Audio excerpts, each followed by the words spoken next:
शान की परेशानी की वजह यह थी कि उसकी बीवी ने उसे तलाक का नोटिस भिजवाया है। शान की माँ उसे झूठा मूठा रोकने की कोशिश करती है कि तलाक ना दे, मगर जब शान कहता है कि वो अपनी बीवी की तलाक की ख्वाहिश पूरी कर देगा तो माँ मुतमईन हो जाती है और जूस पीती है। फिर शान की माँ और बेटी मिलकर खुश होते हैं कि चलो अच्छा हुआ शान की बीवी से जान छूटी। दरअसल उनके नजदीक असल प्रॉब्लम यह है कि अगर शान अपनी बीवी के करीब हो गया तो सौतेली माँ और बहन से दूर हो जाएगा, जो वो होने नहीं देना चाहती। फिर बहन भी शान के सामने खूब ड्रामे करती है।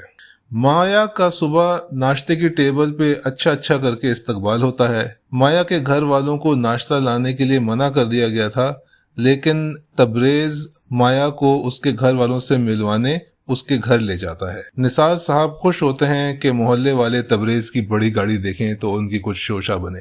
निसार साहब माया के हिस्से का कैश उसे चेक की सूरत में दे देते हैं, पूरे 20 लाख रुपए। वापसी पर तबरेज माया की खूब तारीफें और प्यार भरी बातें करके उसे खुश करता है। माया और तबरेज घर वापस आते हैं तो देखते हैं कि तबरेज के माँ बाप काफी परेशान हैं। तबरेज के माँ बाप बताते हैं कि पड़ोस में एक डाका पड़ा है और पड़ोसियों के जवान बेटे को गोली भी मार दी गई है। माया की सास माया से कहती है कि वो अपना और माया का सारा जेवर लॉकर में रखवाना चाहती है। माया हिचकिचाती है क्योंकि अभी तो वलीमा भी रहता है, जेवर चाहिए होंगे, मगर सास कहती है कि जेवर को निकालना कौन सी बड़ी बात है, जब चाहे निकाला जा सकता है। लेकिन अगर माया को ससुराल वालों पे एतबार नहीं है तो और बात है।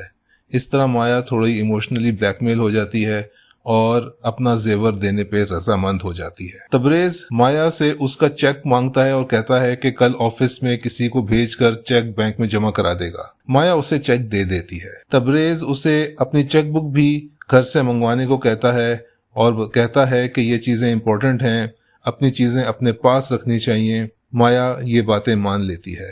बाद में माया अपनी सास के पास जाती है कि वलीमा करीब है तो बैंक से जेवर निकलवा लेने चाहिए। सास थोड़ा परेशान होती है मगर फिर कहती है कि सब हो जाएगा। रात खाने की मेज पर सब बैठे होते हैं कि फोन आता है और उस पर खबर मिलती है कि तबरेज के मामू फौत हो गए हैं, जिस पर सब इंतहाई गमगीन हो जाते हैं। माया की सास तो रोने लगती हैं।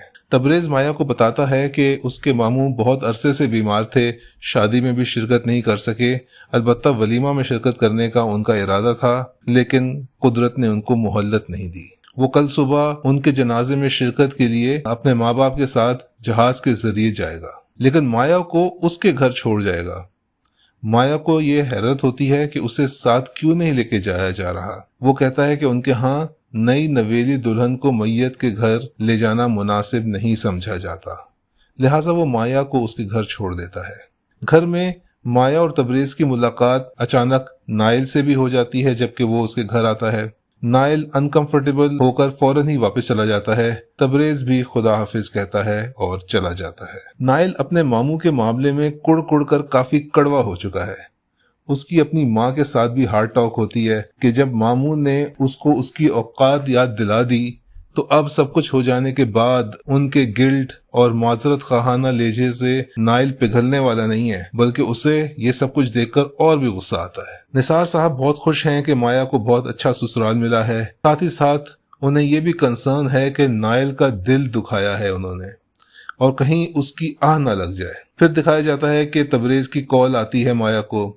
माया की तबरेज से और अपनी सास से बातचीत भी होती है और ये कि माया की सास की तबीयत काफ़ी ख़राब हो जाती है और वो काफ़ी गमगीन है। इसी तरह तकरीबन 15 दिन गुजर जाते हैं, लेकिन तबरेज और उसके वालिदैन वापस नहीं आते।